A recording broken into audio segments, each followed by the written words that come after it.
तर आज आहे गुरुपौर्णिमा. ती माझ्या बाप्पाच्या नैवेद्यासाठी घरच्या घरी मस्तपैकी अगदी सोप्या पद्धतीने बनवलेले आहे खोबऱ्याचे लाडू. तुम्ही पण एकदा नक्की ट्राय करा आणि आपण आपल्या हाताने बनवलेलं नैवेद्य आपल्या बाप्पाला द्या.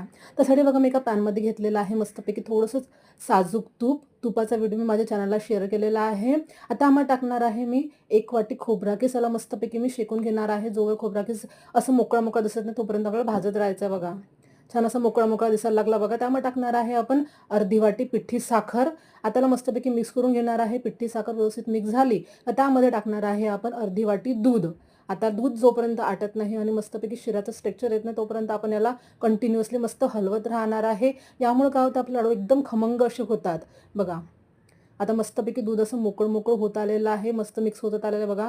एकदम त्याला शिऱ्याचं स्ट्रक्चर आलेलं आहे बघा. आता मी काय करणार आहे, गॅस बंद करणार आहे, पॅन खाली उतरवणार आहे.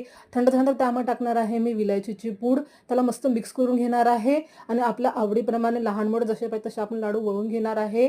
मग अशा पद्धतीने तुम्हाला वाटत असेल तुम्ही याच्या मध्यभागी ड्रायफ्रूट बारीक करून त्याचे तुकडे पण भरू शकता आणि लाडू मस्त वळून घेऊ शकता आणि मस्तपैकी खोबरा किसमध्ये असं आपण त्याला कोट करून घेणार आहे बघा. एकदम छान असे टेस्टी असे लाडू तयार होतात. एकदा तुम्ही नक्की ट्राय करून बघा. एकदा सोप्या पद्धतीने आपण घरीच लाडू बनवलेले आहे. तुम्हाला माहिती आहे गुरुपौर्णिमेला आमच्या गावाकडे आखाडी असे म्हणून म्हटलं जातं. म्हणतात की आजपासून सणांना सुरुवात झालेली आहे. या दिवशी मस्तपैकी देवीचं पार भरला जातं, पुरणपोळीचं नैवेद्य केला जातो, खूप एन्जॉय केला जातो बघा. तर तुमच्याकडे काय म्हणतात तसं मला कमेंट करून नक्की सांगा. छान असं लाडू तयार झालेले आहे बघा. किती छान असे लाडू दिसत आहे बघा. तर तुम्हाला माझी आजची रेसिपी कशी वाटली कमेंट करून मला नक्की सांगा.